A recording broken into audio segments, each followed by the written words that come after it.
Thanks for watching Java with John AZ. Very much appreciate it. Thanks to everybody who's subscribed, followed, commented. Grateful for that too. Every moment of every day, since probably before we can even remember, we've had choices to make, decisions to make. Critical thinking or problem solving, this is considered a soft skill, meaning it's a behavioral trait, whereas a hard skill would be something learned, something produced, such as, carpentry, writing, nuclear chemistry. Those are all other types of skills, but a soft skill is behavioral. It's all something that makes you who you are, that you can carry from whatever environment you're in, whether it's home to work, work to home, social settings, whatever it might be. Excuse me. This is one of the, I'm going to say this is one of the top 5 most important soft skills you can have. The reason why is because again, I've said you're making decisions all the time. And as you get older, you're going to be making more and more critical decisions. There have been studies that came out over the recent years that said that millennials and Gen Zers seem to have the most challenge with this. Do I believe that? Yes. Do I think it's only them? No. Because even when I was younger in school, they didn't necessarily always teach you what you needed to know. Sometimes they taught you to pass the test, which is, that's not a way of thinking. That's just, you're just mimicking, you're just repeating so that you can pass the test. And what you're looking for is, when you're making a decision, you're looking for alternatives. What's the best result? What will give me the best choice? Nothing like a little coffee to clear the throat. Teaching to test is only one point of view. I mean, just face it, like I said, you're just learning to pass the test. We have a lot of influences over wanting to make sure that we are always answering things right, doing things right. Social media, that's the worst. Because we're all afraid of being ridiculed, not getting the likes. So the other part of that is we're looking most times we're looking for the quickest, easiest answer, which is not always what's needed, but it's that instant gratification. Let me get this out, feel good about it, move on. That's a reactive decision. And yes, there are places for that. If a baseball is coming speeding at your head, you damn well better be making a reactive decision to either catch the ball or duck. Otherwise, you're going to end up with a very sore face or head very quickly. But some choices demand a deeper thought. That's where critical thinking will come in. One of the things that needs to be done, as I said, you got to go from reactive to finding the best result, quick versus what's the best.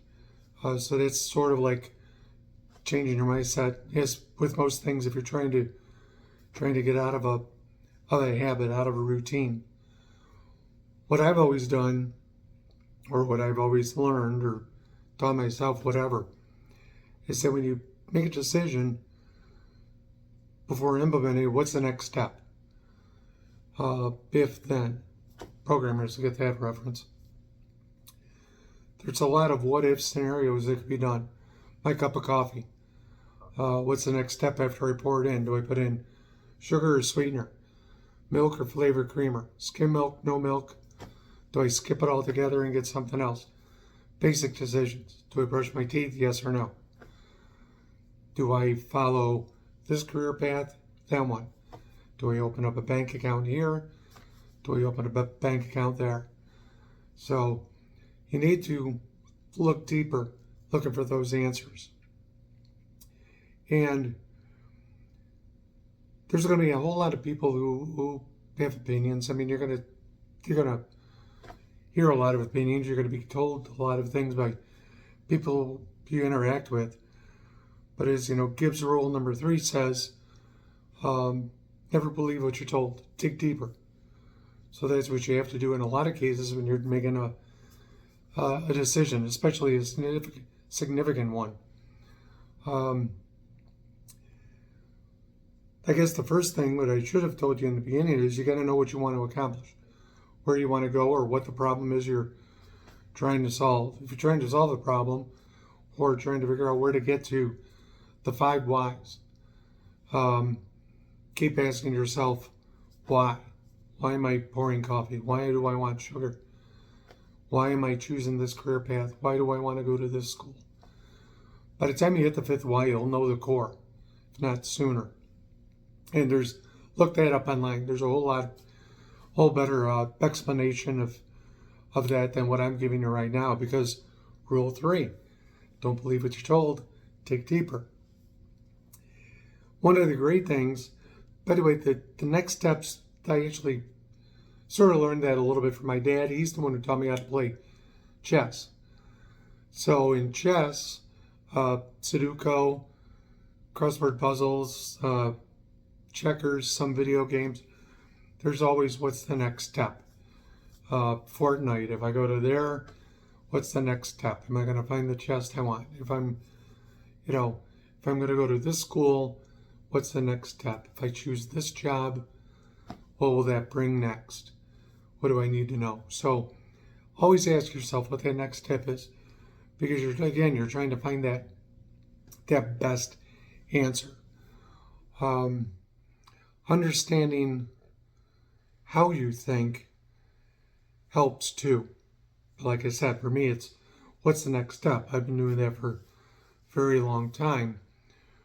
But what I've realized is, in a lot of cases, if you know how you think, you can balance it out with what you don't usually think. And the example I can give for that is graphic design. I have to do a lot of handout materials, collateral materials, info sheets, presentations, whatever it might be. But my tendency is to rather be linear. Everything is symmetrical. There's a balance to everything because nature's balanced. And that's the way I think. So what I have to do is I have to change my mindset away from the yang of symmetry to the yin of being a graphic designer. Thinking like a storyteller with what I design as graphics. What colors to use, what fonts to use, something like that. So I apply what I know from writing into graphic design. So this way I'm conveying what the meaning might be. And you've heard people who do this. I think sometimes what my particular friends or mentors do in particular situations. I mean, you've heard, what would Jesus do? Or some cases, what would Martha Stewart do? So realize what you're missing and look at everything from a different point of view, not your own. See what you might come up with. Because the different point of view, that widens your source of coming up with a solution to problem solving or whatever critical thinking might be. Because you're looking for, again, the best answer.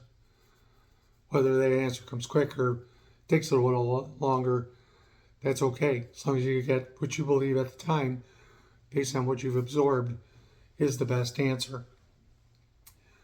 An example of this, you know how to tie your shoes.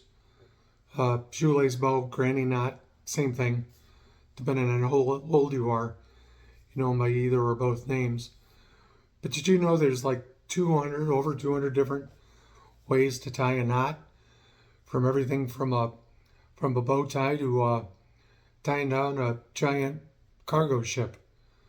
So there's always a way to do something or find an answer that may be better, because that's the different points of view.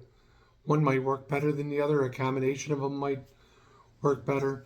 But that's on you to expand your knowledge on what is a solution, what could be the answer to the question you have. So I learned from others, mentors, friends, uh, because that helps. Because we think similar in some things, but not all the time. Again, going back to what would Martha Stewart do? Not that she's a friend. So just using that again as an example. Although if she wants to bring me cookies, I'm okay with that. I'll provide the coffee. Probably not as good as hers. So I have a lot of friends who are more yin than yang than I am. Sometimes we're both yang or both yin on the same things. One thing I noticed, I do a lot of volunteering.